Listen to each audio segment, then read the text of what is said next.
Israel dan 3 negara Arab, yaitu Mesir, Yordania, dan Suriah, terlibat dalam perang yang berlangsung selama 5 hingga 10 Juni 1967.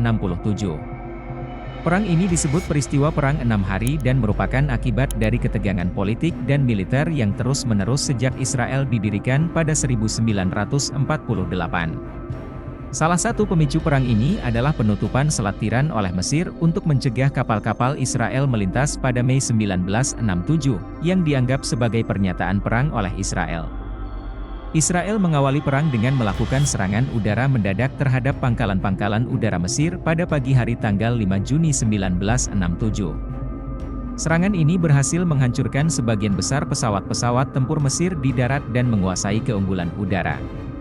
Israel kemudian melanjutkan serangan darat ke arah semenanjung Sinai dan jalur Gaza yang dikuasai oleh Mesir. Pada hari yang sama, Israel juga menyerang posisi-posisi Yordania di wilayah tepi barat dan Yerusalem Timur. Yordania, yang memiliki perjanjian pertahanan bersama dengan Mesir dan Suriah, merespons serangan Israel dengan menembakkan roket-roket dan artileri ke arah wilayah Israel. Namun, pasukan-pasukan Israel berhasil merebut wilayah-wilayah tersebut dalam waktu 3 hari. Sementara itu, Suriah, yang juga memiliki perjanjian pertahanan bersama dengan Mesir dan Yordania, menyerang wilayah-wilayah Israel di utara dari dataran tinggi Golan. Suriah memiliki keuntungan posisi karena berada di ketinggian yang lebih tinggi dari Israel. Namun, pasukan-pasukan Israel berhasil menembus pertahanan Suriah dan merebut sebagian besar dataran tinggi Golan pada tanggal 9 hingga 10 Juni 1967. Perang 6 hari berakhir dengan gencatan senjata yang ditengahi oleh Perserikatan Bangsa-Bangsa pada tanggal 10 Juni 1967. Hasilnya, Israel berhasil menguasai wilayah-wilayah baru yang luas, yaitu semenanjung Sinai dan jalur Gaza dari Mesir, wilayah tepi barat, termasuk Yerusalem Timur, dari Yordania, dan dataran tinggi Golan dari Suriah. Perang ini secara signifikan mengubah peta politik Timur Tengah dan menimbulkan dampak-dampak jangka panjang bagi konflik Arab-Israel. Dengan menguasai wilayah-wilayah baru yang luas, Israel meningkatkan kekuatan dan keamanannya, tetapi juga menghadapi tantangan-tantangan baru.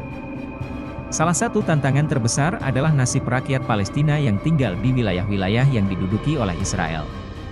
Perpindahan penduduk akibat Perang 6 Hari telah menimbulkan konsekuensi-konsekuensi jangka panjang, karena 300.000 warga Palestina terpaksa mengungsi dari daerah tepi barat, dan sekitar 100.000 warga Suriah terpaksa mengungsi dari daerah dataran tinggi Golan. Di seluruh negara Arab, masyarakat minoritas Yahudi terpaksa mengungsi atau diusir akibat diskriminasi dan kekerasan. Banyak dari mereka yang berimigrasi ke Israel atau negara-negara barat. Perang 6 Hari juga memicu perubahan-perubahan politik di negara-negara Arab yang kalah perang. Presiden Mesir Gamal Abdel Nasser mengundurkan diri pada tanggal 9 Juni 1967, tetapi kemudian kembali menjabat setelah mendapat dukungan rakyat. Perang ini juga memperlemah posisi Yordania di dunia Arab dan mendorong gerakan-gerakan Palestina untuk lebih mandiri dan militan. Di Suriah, perang ini mempercepat kudeta militer yang membawa Partai Ba'ath berkuasa pada tahun 1970. Perang 6 Hari juga mempengaruhi hubungan internasional antara negara-negara besar. Amerika Serikat dan Uni Soviet menjadi lebih terlibat dalam konflik Timur Tengah sebagai sekutu masing-masing pihak. Perang ini juga menimbulkan ketegangan antara Amerika Serikat dan Israel akibat insiden USS Liberty, sebuah kapal mata-mata Amerika Serikat yang diserang oleh pesawat-pesawat tempur Israel pada tanggal 8 Juni 1967.